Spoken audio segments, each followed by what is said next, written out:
अस्सलाम वालेकुम नाजरीन, directorate of information and public relations की तरफ से पेश करदा प्रोग्राम सुकून के आज के शुमारे में आपका खैर मकदम है। मैं हूं आपका मेज़बान सैयद शकील शान।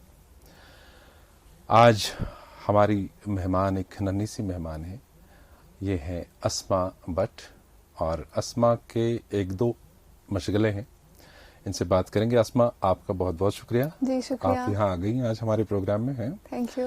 आपको मैंने देखा है कश्मीर हार्ट एग्जिबिशन में पहले, तो वहाँ से ये दिमाग में था कि आपसे बात की जाए, क्योंकि वहाँ पे आपका एक फूड स्टॉल मैंने देखा था, कश्मीरी क्यूजिन को आप रिप्रेजेंट कर रही थी।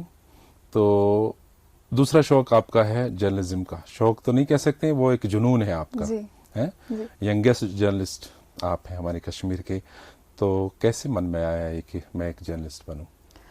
जी, ऐसा कह सकती हूँ कि मन में नहीं था पहले से।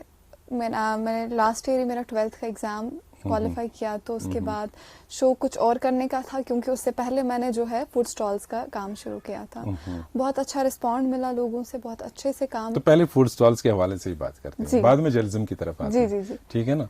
तो आपका वही जो फूड स्टॉल्स पे काम करना, कश्मीरी रेसिपीज बनाना या उन चीजों में एक्सपर्टाइज हासिल करना, ये शौक कहाँ से आ गया? कुकिंग का शौक तो बचपन से ही था, ऐसा कह सकते हैं। अभी तो बच्ची ही हो। जी, लेकिन वो होता है ना, एक इंसान को किसी एक टेंडेंसी होती है फैमिली में। जी, तो नानी से सीखा, जब भी फ्री टाइम होता तो सीखती थी। बहुत जल्द सीख लिया खाना पकाना वो। तो उसके बाद कुछ टाइम के बाद मेरे 12th के एग्जाम्स आने वाले थे, तो ऐसे इंस्टाग्राम देख रही थी, वहाँ पे पोस्ट देखे एरिगनेस की तरफ से, वहाँ पे देखे कैसे फूड स्टॉल्स लग रहे। तो मामा से बात की, एग्जाम्स के 2 महीने थे, मामा से बात की, बोला नहीं तुम्हारे एग्जाम्स है, तुम अभी कैसे कर सकती हो। मैंने बोला नहीं, करना है, मुझे बड़ा शौक है। वो ये मोटिवेट किया तो मान गया। तो वहाँ पे मैंने फूड स्टॉल लिया।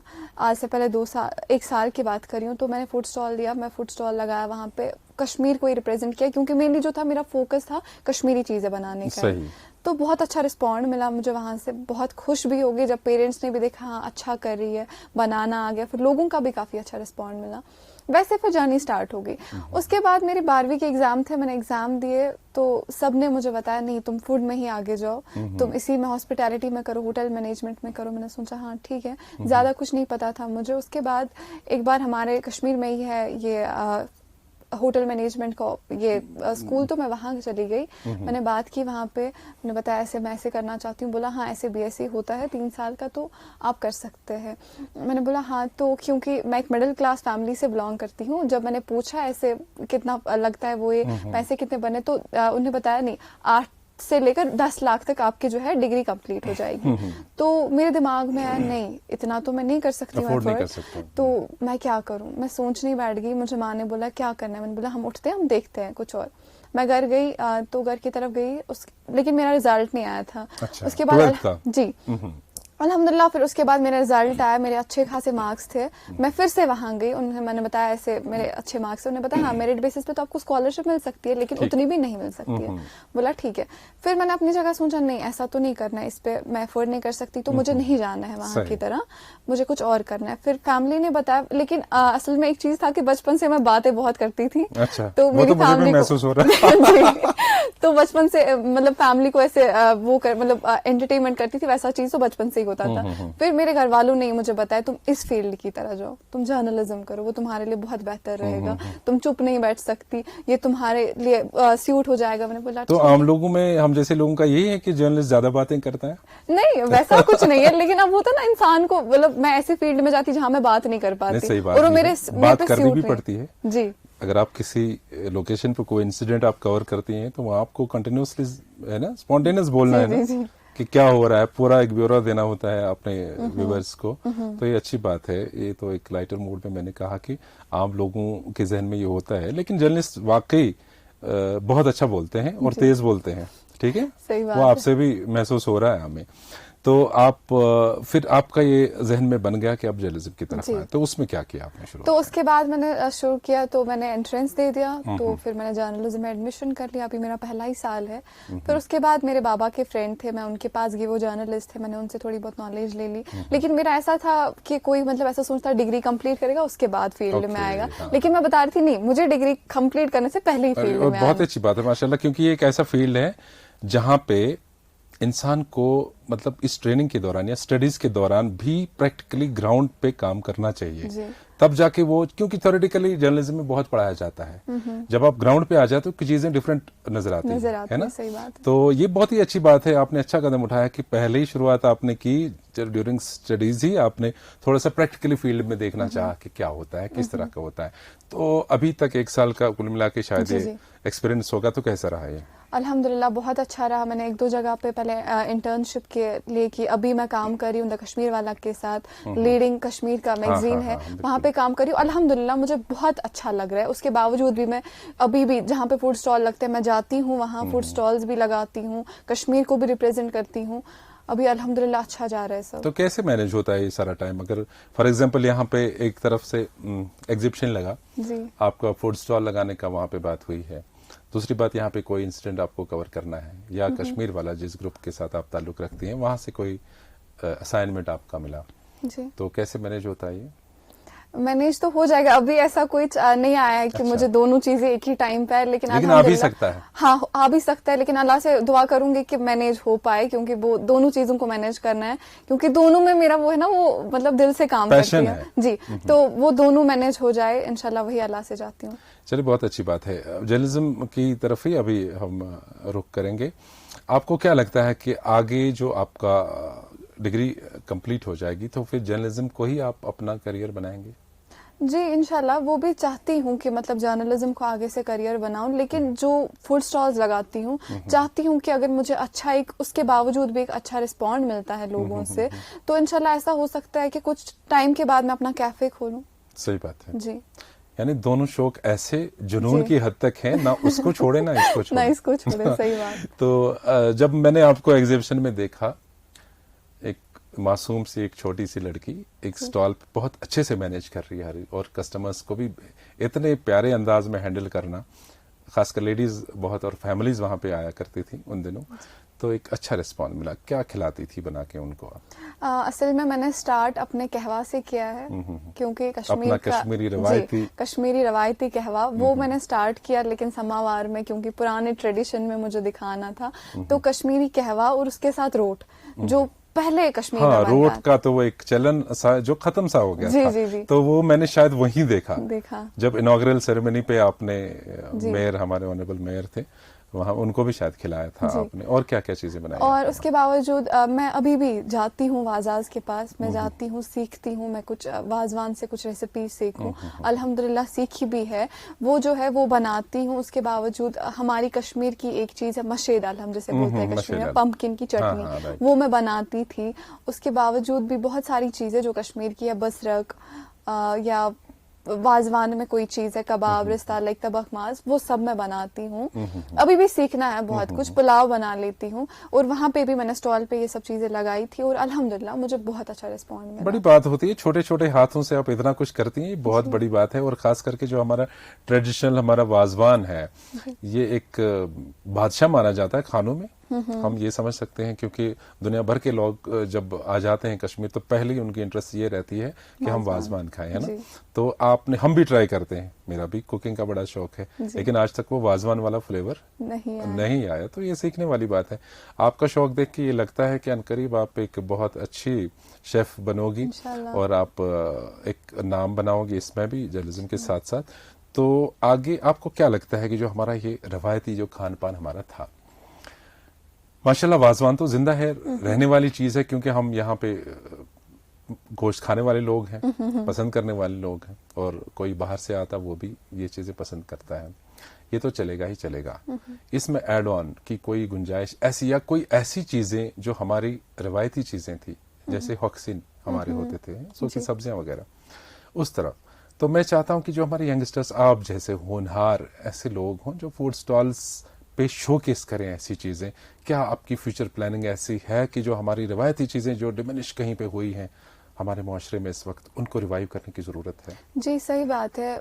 आपने हॉक्सन की बात की, तो अगर हम हॉक्सन की बात करें, आजकल मुझे लगता है किसी भी घर में हॉक्सन नहीं बनता है, या हॉक्सन खुद बनाया जाता था। शायद किसी गांव में होगा, दूर दराज इलाकों में, लेकिन शहर में तो बिल्कुल ये चीजें नायाब हैं। अगर आ भी जाएं मार्केट में, वो भी गांव से ही आ जाती हैं सुखा की सब्जियां। तो पहले मैंने अपनी नानी से सुना था कि हम खुद बनाते थे, हम हॉक्सन खुद तैयार करते थे समर्स में, ताकि हमें विंटर्स के लिए। बिल्कुल, समर्स में एक पूरा एक प्रोसीजर रहता था उसका, जैसे शलजम है, पालक है, हंद है हमारी, उन चीजों को सुखाते, या लौकी है, तो ये चीजें रहती थी। तो मुझे लगता है कि शायद आपका, जैसे मैंने स्टॉल देखा था, जैसे आपने समावार में कहवा सर्व किया वहां, तो यकीनन आपके दिमाग में ये सारी चीजें होंगी कि उसको, जो हमारा कल्चर भूला बिसरा इस वक्त है, थोड़ा बहुत पुराना जमाना, उसको रिवाइव किया जाए। सही बात है। ये उसके तो लिए क्या करना चाहिए हमें? तो पहले ये है ना कि हमारी जो माँ बाप है, हमारे जो नानी नानू है, हमारे ग्रैंड पेरेंट्स है, उनको घर पे बताना है। हमारे अगर जैसे मेरे जैसे बच्चे, उनको बताना है कि नहीं, हॉक्सन एक चीज था जो कश्मीर की ट्रेडिशन को रिप्रेजेंट करता था। क्योंकि आपकी उम्र वो है कि अगर आपको कोई बताएगा नहीं, आपको पता भी नहीं चलेगा